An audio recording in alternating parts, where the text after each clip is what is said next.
মাধবপুরে ঈদে মিলাদুন্নবী উপলক্ষে খান্দুরা পাক দরবার শরীফের উদ্যোগে যশনে জুলুস এবং আনন্দ র্যালি অনুষ্ঠিত হয়েছে।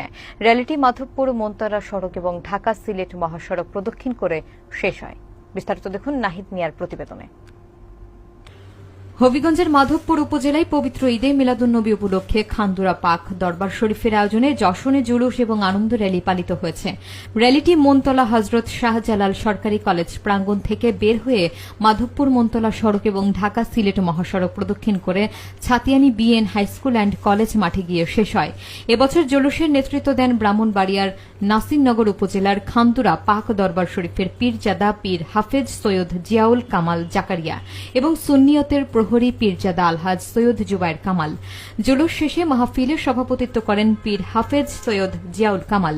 অনুষ্ঠানে অংশগ্রহণ করেছেন লাখো লাখো ভক্ত, মুরিদ, স্থানীয় গণ্যমান্য ব্যক্তিবর্গ এবং বিশেষ অতিথি হিসেবে উপস্থিত ছিলেন বাংলাদেশ সুপ্রিম কোর্টের অ্যাডভোকেট আমিনুল ইসলাম ও ছাতিয়াইন ইউনিয়ন পরিষদের চেয়ারম্যান মিনহাজ উদ্দিন চৌধুরী কাসেদ। উল্লেখ্য, আগামী 6 সেপ্টেম্বর বাংলাদেশে ঈদে মিলাদুন